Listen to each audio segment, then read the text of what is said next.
제가 인사하겠습니다. 당신을 알고부터 참 행복을 알았습니다.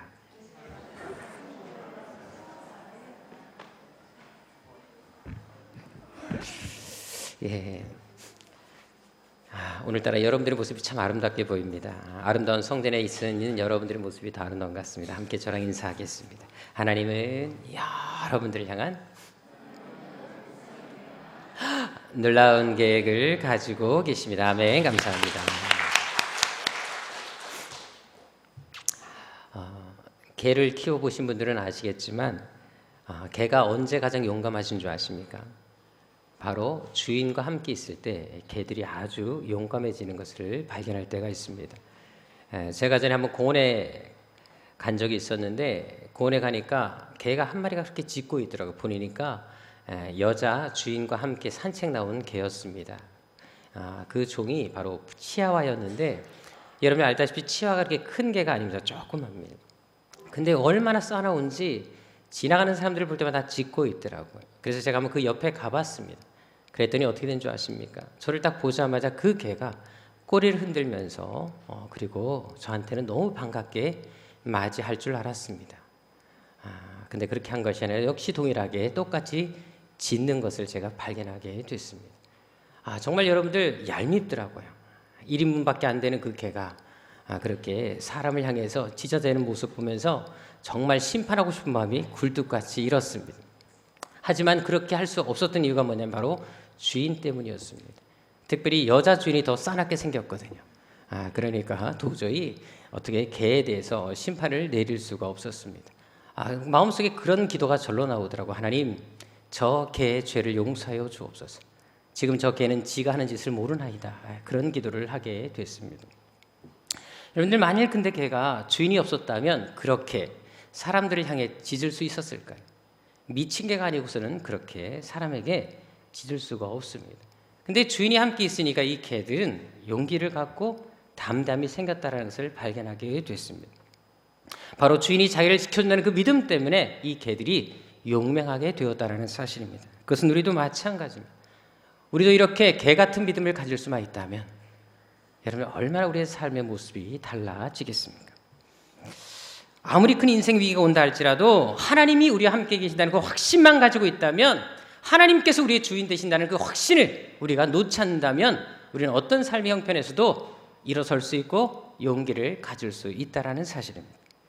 오늘 본문의 여호사밧 왕을 통해서도 그것을 발견할 수 있습니다.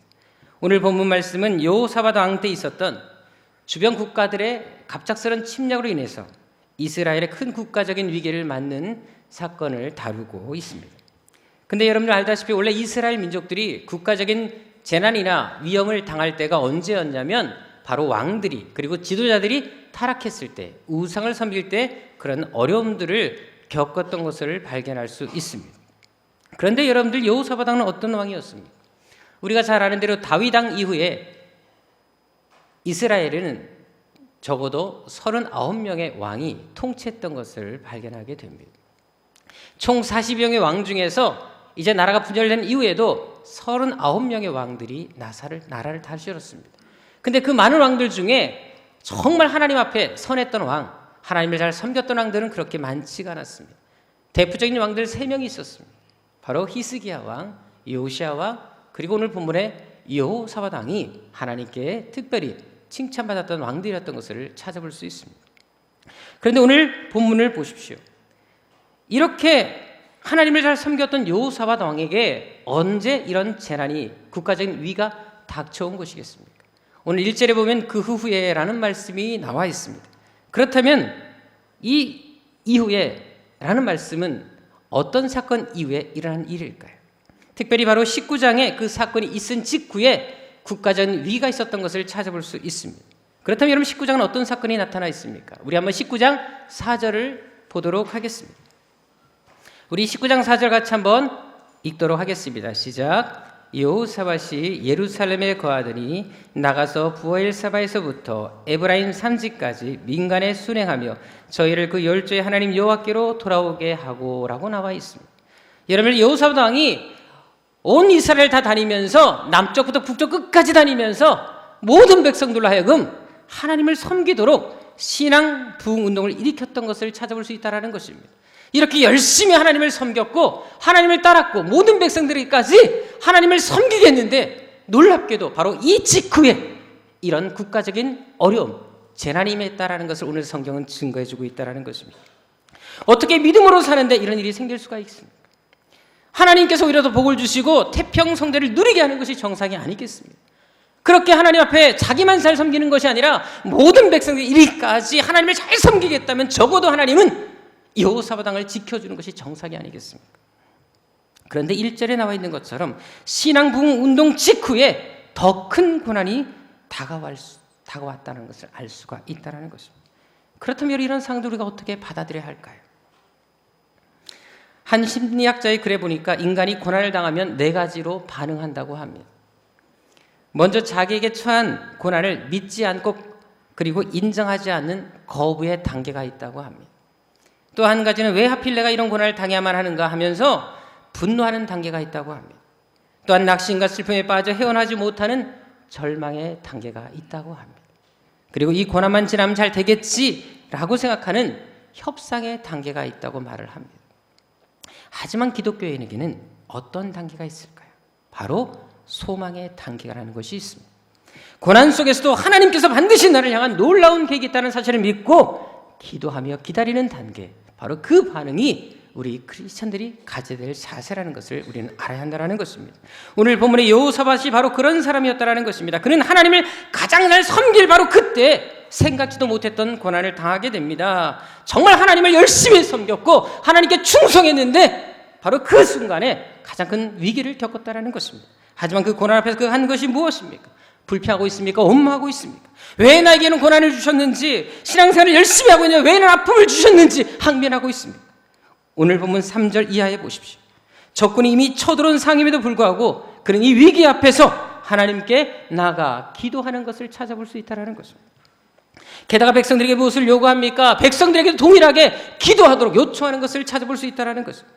원래 전쟁을 앞두고 여러분들 가장 먼저 할 것이 무엇입니까?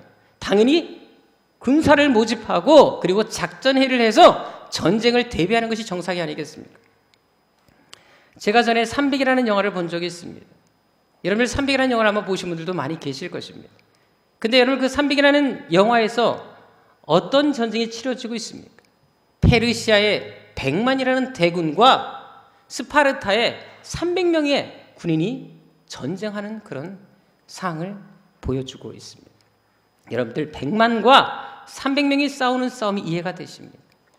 그렇다면 적어도 한 명이 몇 명을 상대됩니까? 3,333명을 감당해야 될 어마어마한 전쟁입니다. 여러분들 어떻게 한 명이 3,000명이 넘는 사람들을 상대할 수가 있겠습니까? 이것은 이길 수 없는, 싸울 수 없는 전쟁이었습니다. 근데 놀랍게도 이 300명이 100만 대군과 맞서서 며칠을 버텨냅니까? 무려 3일을 버텨냅니다. 그것도 한 사람이 배반했기 때문에 결국 3일 이후에 무너졌지만 만약에 그 한 사람이 배반하지 않았다면 언제 이 전쟁이 끝날 줄 모르는 정말 놀라운 상황이 펼쳐졌다는 사실입니다. 어떻게 그것이 가능했습니까? 바로 그 스파르타 왕이 지리적인 이점을 사용해서 작전을 잘 짰기 때문에 그것이 가능했다는 것입니다. 그만큼 전쟁에서 작전은 매우 중요하다는 것입니다. 작전을 어떻게 짰냐에 따라서 전쟁의 승패가 달라질 수 있다는 것입니다. 그렇다면 여호사밧 왕도 당연히 가장 먼저 할 것이 무엇이겠습니까? 더구나 지금 연합군이 쳐들어온 상황이었습니다. 너무나 많은 군인들이 쳐들어왔기 때문에 당연히 적은 숫자로서 그들을 상대하기 위해서는 작전회의가 절대적이었습니다. 그런데 그가 했던 일은 무엇입니까? 가장 먼저 작전회의를 짠 것이 아니라 하나님 앞에 나가서 하나님의 성전에 나가서 하나님께 기도하고 부르짖는 것을 찾아볼 수 있다는 것입니다. 더구나 자신도 기도한 것이 아니라 자신만 기도한 것이 아니라 모든 백성에게까지 기도하도록 요청했다는 것입니다. 특별히 백성들에게 어떤 기도를 요청하고 있습니까? 3절에 보게 되면 금식 기도를 시키는 것을 찾아볼 수 있습니다. 여러분들 한번 생각해 보십시오. 전쟁을 앞두고 잘 먹어야지 싸움을 할 텐데 오히려 굶기면 싸움이 되겠습니까? 한번 이렇게 생각해 보십시오. 여러분 우리가 월드컵 축구 시합에 나갔을 때 시합 바로 전에 여러분들 컨디션 조절이 얼마나 중요합니까? 음식을 또 잘 먹고 보양을 해야지 상대와 싸울 수 있습니다. 그런데 만약에 월드컵 예선을 앞두고 본선을 앞두고 밥을 굶긴다고 생각해 보십시오. 금식시킨다 생각해 보십시오. 여러분, 이것은 미친 행위나 다름이 없는 것을 알 수가 있습니다. 지금 여호사밧이 바로 그 일을 하고 있다는 것입니다. 가장 중요한 시점에, 오히려 잘 먹고 힘을 비추게 될 이 시점에 금식 기도까지 시키는 것을 찾아볼 수 있다는 것입니다. 왜 이렇게 했겠습니까? 지금 여호사밧은 더 중요한 것이 있다는 것입니다. 전쟁보다도 하나님의 도우심이 더 중요했기 때문에 바로 기도의 목숨을 걸라고 그는 이렇게 백성들에게 요청하고 있었다는 것입니다. 어떤 분들은 그런 얘기를 합니다. 3절에 나와 있는 것처럼 여호사밧 왕이 너무나 적군들이 무서웠기 때문에 그는 이렇게까지 할 수밖에 없었다라는 말들을 하는 분이 계십니다. 또한 12절에 보게 되면 그 군인들을 상대할 군사가 적었기 때문에 여호사밧은 이렇게 백성들에게 동원해서 기도할 수밖에 없었다는 말을 합니다. 여러분, 과연 그럴까요? 우리가 한 가지 짚고 넘어갈 것이 있습니다. 당시 여호사밧 왕이 가지고 있는 군사력이었습니다. 우리 한번 17장 14절로 가보도록 하겠습니다. 17장 14절에 보게 되면 당시 여호사밧 왕이 가진 군대의 숫자가 나타나 있습니다. 얼마입니까? 거기 군사의 숫자가 쭉 나와 있는데 한번 다 더해 보십시오. 가장 빨리 맞추는 분에게는 오늘 끝나고 나서 제가 점심을 대접해 드리도록 하겠습니다. 30만, 28만, 20만, 20만, 18만 토탈해서 116만입니다. 여러분들, 확실히 홍예선이라는 자매님이 가장 빨리 맞추시네요. 핏줄은 못 속이나 봅니다. 여러분, 정말 이것은 결코 적은 숫자가 아니었습니다. 왜일까요? 여러분들, 이스라엘은 땅이 되게 적습니다. 나중에 우리가 언제 기회가 있으면 저와 함께 또 성지순례를 가시겠지만 여러분 가보시면 압니다. 땅이 그렇게 크지가 않습니다. 우리나라 전라남북도 크기에 미치지 못하는 땅이 이스라엘 땅입니다. 여러분, 그 적은 나라에서, 그 적은 땅에서 116만이라는 군대가 있었다는 것입니다. 여러분들, 우리나라 육해공군을 다 합쳐도 여러분들 70만이 되지 않습니다. 60만이 채 되지 않는다고 제가 알고 있습니다. 그렇다면 우리가 훨씬 넓은 땅덩이를 가지고 있는데 우리나라보다도 2배 군사를 가진 왕이 여호사밧 왕이었다는 것입니다. 여러분들, 이건 엄청난 숫자입니다. 실제로 이 수는 솔로몬 왕 이후에 이스라엘 역사에서 이만한 숫자의 군사를 가진 왕이 한 명도 없었습니다. 그만큼 여호사밧 왕 때 가장 강력한 군대를 가지고 있었다는 사실을 알 필요가 있다는 것입니다. 그런데 오늘 본문에 보십시오. 그는 자신의 가진 군사력을 의지하지 않고 있습니다. 먼저 하나님을 의지하기 위해서 기도하는 것을 찾아볼 수 있다는 것입니다. 더구나 20장 13절에 보게 되면 여자들과 아이들까지 다 동원해서 기도하겠다는 것을 찾아볼 수 있다는 것입니다. 이것은 인생의 고난 앞에서 우리가 어떻게 이것을 대체하는지 너무나 잘 보여주는 하나의 좋은 신뢰라는 것을 우리는 알 필요가 있습니다. 실제로 성경에 보게 되면 인생의 고난이 닥칠 때 우리가 어떻게 해야 되는지를 분명히 말씀하고 있습니다. 특별히 야고보서 5장 10절 이렇게 말씀합니다. 너희 중에 고난당하는 자가 있느냐? 저는 기도하라 라고 말씀하고 계십니다. 특별히 여기 고난당할 때 기도하라는 말씀을 찾아보게 되면 한 번 기도하라는 것이 아니라는 것을 알게 됩니다. 원어성에 보면 계속해서 끊임없이 반복해서 기도하라라고 말씀하고 있다는 사실. 결국 우리가 고난이 닥칠 때마다 우리가 해야 될 일은 그 어떤 것보다도 기도해야 된다는 사실을, 그것도 계속해서 끊임없이 기도해야 된다는 사실을 성경은 누누이 강조하고 있다는 것입니다. 왜 그럴까요? 고난 속에서도 우리가 하나님을 더 의지하고 하나님의 뜻을 깨닫도록 하기 위해서 하나님이 그렇게 말씀하고 있다는 것입니다. 그럼 여러분들 어떠십니까? 여러분들이 고난이 닥칠 때마다, 가정의 위기가 올 때마다, 몸에 질병이 생길 때마다, 때때로 마음속에 불평과 원망이 생길 때마다 하나님 앞에 먼저 나와서 기도하고 계십니까? 행여 몇 번은 기도하지만 응답이 바로 없을 때 쉽게 포기해버리지는 않습니다. 영적 끈기가 우리에게 너무나 없다는 사실. 전에 극동방송에서 제 차를 타고 가다가 이제 듣다 보니까 거기 한 목사님께서 그런 얘기를 한 것을 들어봤습니다. 특별히 거북이와 토끼 이야기를 좀 하시는 걸 들어봤는데 그분이 그런 얘기를 하시더라고요. 토끼와 거북이가 달리기를 했을 때 역시 이번에도 토끼가 달리게 졌습니다. 진 후에 이제 또 실에 빠져서 투덜투덜하면서 집으로 돌아오고 있는데 그때 지나가던 달팽이가 토끼를 보면서 또 한마디 던졌다고 합니다. 야, 너 또 졌다며? 라고 비꼬기 시작했어요. 그러니까 토끼가 되게 많이 열을 받았습니다. 그래서 아예 주먹으로 멀리 쳐서 날려버렸습니다. 근데 1년 후에 누군가 토끼집에 와서 놓고 하는 것이 들렸습니다. 열어봤더니 그 달팽이였습니다. 달팽이가 이렇게 한마디 하더랍니다. 너 나 지금 쳤냐? 라고 말을 하더라는 것입니다. 그 말 한마디를 하기 위해서 1년 동안 걸어온 것입니다. 이 이야기를 들으면서 그런 생각이 들었습니다. 우리가 신앙생활 할 때 우리에게도 이런 영적 끈기가 있다면 얼마나 좋을까. 하나님 응답하실 때까지 한 달, 두 달, 아니 10달, 1년, 10년이라도 기도할 수 있는 그런 열정, 그런 끈기가 우리에게 있다면 얼마나 좋을까. 그래 여러분들, 하나님의 기도 응답이 바로 없다고 해서 답답해하거나 초조해하지 말라는 것입니다. 오히려 응답이 올 때까지 포기하지 말고 계속해서 끊임없이 기도하라는 것입니다. 언제까지? 하나님의 뜻을 알 때까지 기도하라는 것입니다. 오늘 본문의 여호사밧 왕이 바로 그렇게 했다는 것입니다. 13절에 보십시오. 그가 기도한 후에 무엇을 하고 있습니까? 그가 여호와 앞에 섰다라고 말을 하고 있습니다. 이 말은 하나님이 응답하실 때까지, 하나님의 뜻을 알 때까지 기다리고 있었다는 것을 표현하고 있는 것입니다.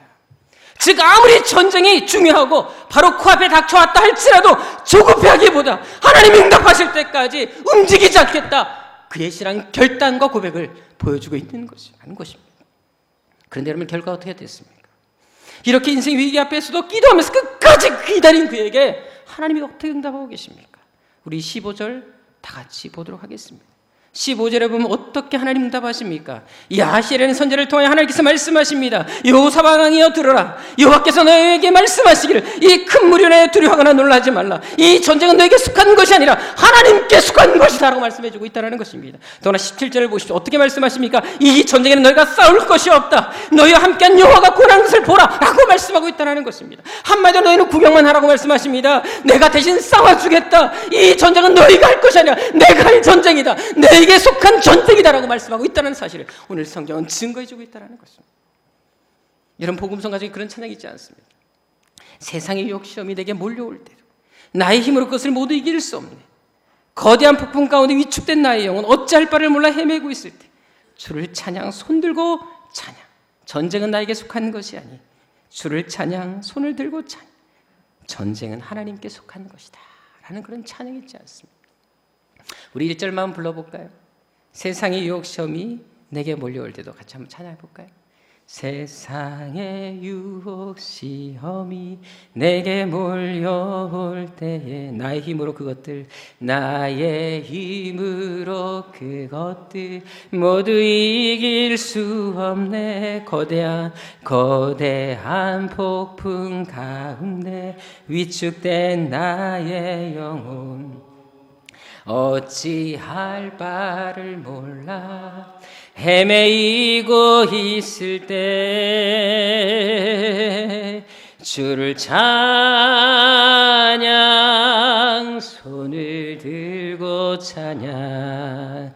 전쟁은 나에게 속한 것 아니니 주를 찬양, 손을 들고 찬양. 전쟁은 하나님께 속한 것이니. 그래 여러분들, 인생 위기 속에서 오히려 힘들수록 오히려 더 하나님을 찬양하라고 말씀해주고 있다는 것입니다. 하나님을 신뢰하며 나아가라고, 하나님을 노래하라고 말씀하고 있다는 것입니다. 오늘 본문의 여호사밧 왕이 바로 그렇게 행동했다는 것입니다. 그뿐만이 아닙니다. 여호사밧 왕이 전쟁하러 나갈 때 어떻게 나가고 있습니까? 우리 21절 다 같이 보도록 하겠습니다. 우리 21절 다 같이 한번 읽어보도록 하겠습니다. 시작. 백성으로 더불어 의논하고 노래하는 자를 택하여 거룩한 예복을 입히고 군대 앞에서 행하며 여호와를 찬송하여 이르기를 여호와께 감사하세 그 자비하심이 영원하도다 하게 하였더니. 여러분들 잘 보십시오. 지금 여기 전쟁을 나가는데 어떤 팀을 조직하고 있습니까? 성가대를 조직하고 있습니다. 여러분들, 전쟁할 때 군인이 필요하지 성가대가 왜 필요하겠습니까? 지금 소풍 가는 것이 아니었습니다. 성가대 단합대 하는 것이 아니었었습니다. 또한 성가대와 함께 가기 위해서는 여러분들 누가 앞서가야 되겠습니까? 당연히 군사들이 앞서가고 뒤에서 성가대가 찬양하면서 뭔가 힘을 실어주는 것이 정상이 아니겠습니까? 근데 오늘 본문에 보십시오. 군대가 앞에 간 것이 아니라 성가대가 앞에 가는 것을 찾아볼 수가 있습니다. 여러분들 군인이 전쟁하지 성가대 전쟁하지 않습니다. 더구나 여러분들 성가복 입고 어떻게 전쟁하겠습니까? 근데 오늘 본문의 여호사밧 왕은 성가대를 조직하고 성가대를 앞세워서 전쟁을 치른 것을 찾아볼 수가 있습니다. 더구나 노래도 어떤 노래를 부르고 있습니까? 여러분 보통 전쟁하기 위해서는 어떤 노래를 선택하는 것이 좋겠습니까?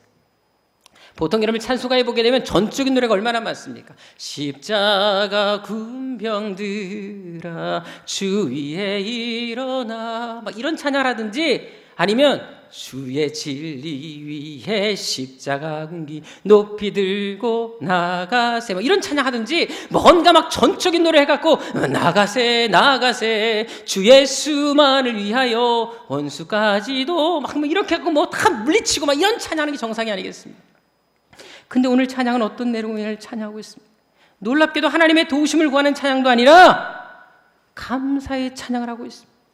여러분 지금 승리한 것이 아니었습니다. 아직 전쟁은 시작되지도 않았습니다. 근데 어떻게 여호사밧은 이렇게 할 수 있는 것이겠습니까? 하나님께 감사해라, 그 하나님의 사랑하심이 영원하다라고 찬양하는 것을, 오히려 감사를 하나님께 드리는 것을 찾아볼 수 있다는 것입니다. 왜 이렇게 했겠습니까? 하나님이 반드시 승리를 주실 것을 그는 먼저 믿고 믿음으로 선포하고 있다는 것을 찾아볼 수 있다는 것입니다. 비록 전쟁이 시작되지 않았지만 반드시 하나님이 나와 함께 하실 것이며, 이 전쟁은 내가 속한 전쟁이 아니라 하나님께 속한 전쟁이기 때문에 그분이 싸울 것이기 때문에 이미 승리했다라고 선포하며 나갔다는 것입니다. 결과를 보고 믿는 것이 아니라는 것입니다. 오히려 먼저 믿고 나서 미리 선포하며 믿음으로 나아갔다는 사실을 알 필요가 있다는 것입니다. 그런데 결과를 보십시오. 22절에 보십시오. 어떤 결과가 나타납니까? 이렇게 하나님께 감사함으로 노래하며 나아갈 때 어떤 일이 벌어집니까? 찬송이 시작되는 바로 그 순간 기적이 나타납니다.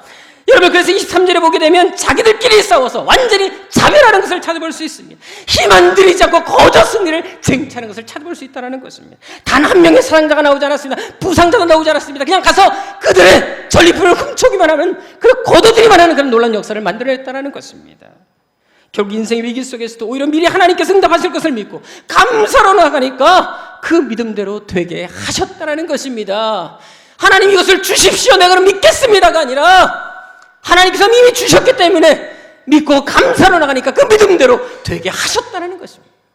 그뿐만이 아니라 25절에 보십시오. 전리품을 며칠 동안 취합니까? 얼마나 그 전리품이 많았는지 3일 동안이나 취하는 것을 볼 수가 있습니다. 116만의 군대가 가서 여러분들 3일 동안 전리품을 취할 정도면 얼마나 많은 금은 보석과 얼마나 많은 여러분들이 가치가 나가는 물건들이 많았겠습니까? 하루아침에 부자가 된 것입니다.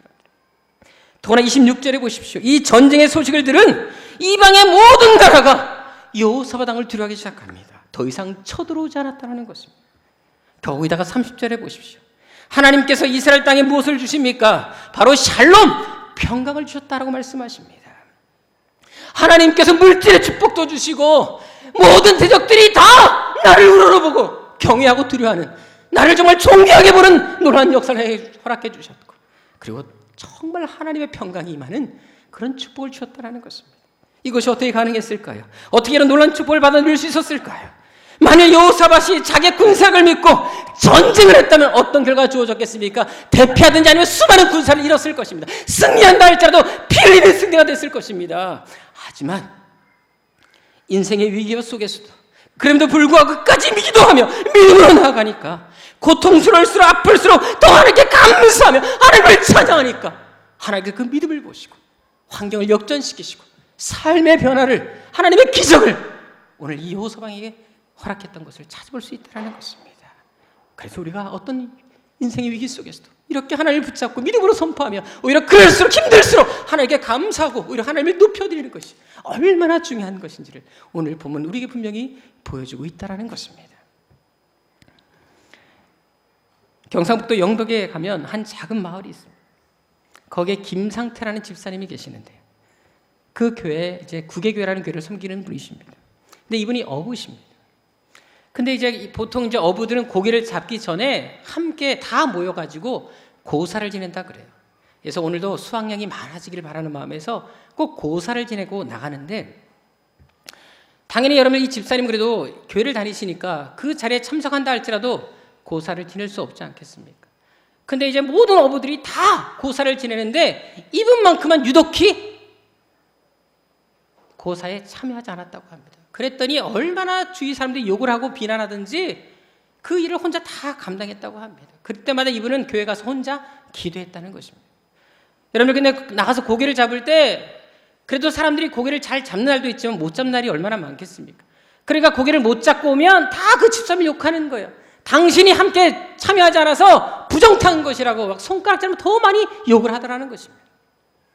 그때마다 이분은 하나님 앞에 기도했다고 합니다. 하나님의 살아계심을 보여주십시오. 나는 어떤 인생의 위기와 고난이 온다 할지라도 비난과 손가락질 있다 할지라도 하나님 내가 주의 길을 가겠습니다. 그는 그분의 하나님 앞에 결단했다고 합니다. 더구나 그때 교회가 작다 보니까 성전 건축을 준비할 시가 됐다 그래요. 지붕까지 물이 새가지고 되게 많이 어려웠다는 얘기를 하더라고요. 사실 우리 교회도 여러분들 이제 연면은 다 끝났습니다. 정말 아름답지 않습니까? 좀 더 이제 마무리 공사가 좀 남았는데 사실 지붕에 물이 셉니다. 우리 교회도 여러분들 언제 하늘이 뚫릴지 우리는 알 수가 없습니다. 우리가 예배드리다가 은혜의 단비를 촉촉히 받을 날이 올 수도 있습니다. 특별히 3층에 올라가시면 잘 보시면 하늘이 보이는 틈새를 종종 보게 됩니다. 얼마나 감사한지 모릅니다. 행복하시죠? 역시 이 집사님도 그래가지고 항상 하나님께 기도했던 게 뭐냐면 하나님 교회를 건축하고 싶은데 하나님 물질이 없습니다. 나에게 물질의 축복을 주십시오 라고 기도했다고 합니다. 근데 한 번은 여러분들 그 많은 비난과 손가락질 속에서도 그래도 끝까지 믿음을 가지고 기도하면서 고기를 잡으러 갔는데 놀라운 일이 벌어졌습니다. 그날은 그 사람들도 열심히 고사를 지내고 갔는데 저 어부들은 한 마리도 이상하게 그날따라 한 마리도 고기를 잡을 수 없었다 그래요. 이런 날이 없었던 그래도 한 마리는 건지는데 그물을 끌어올릴 때마다 한 마리가 잡지 않았다고 합니다. 근데 이분은 그물을 던지자마자 어떤 일이 벌어진 줄 아십니까? 방어가 잡혔는데 그것도 10kg짜리 방어가 잡혔다고 합니다. 몇 마리? 2370마리가 잡혔다고 합니다. 별로 안 놀라시는데 인생 그렇게 살지 마십시오, 여러분들.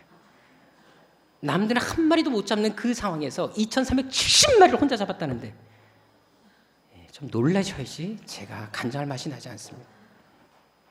근데 여러분들 이 방어 한 마리당 얼마인 줄 아십니까? 가격이 10kg짜리 한 마리당 16만 9천 원에 판매된다고 합니다. 이제 돈이 나오니까 사람들이 벌써 감동이 하는 그런 모습이 나오네요. 여러분들 잘 보세요. 16만 9천 곱하기 2370에 보십시오. 얼마 나올까요? 핸드폰 갖고 계산하지 마시고 자 4억 7천만이 나옵니다. 5억이라는 돈이 하루 만에 거쳐버린 거예요. 그래서 이분이 교회를 건축하셨습니다.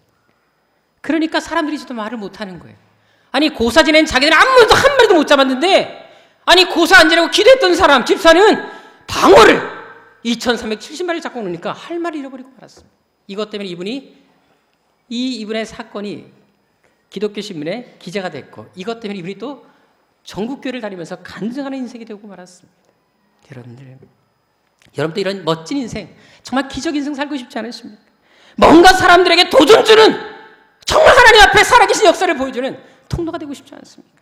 그렇다 오늘 본문의 여호사밧처럼 어떤 역경 속에서 끝까지 하나님을 붙잡으시길 주 이름으로 축원합니다. 때로는 미련하게 보일지라도 먼저 기도의 자리로 나올 수 있는 그런 믿음의 사람, 기도의 사람들이 되시라는 것입니다.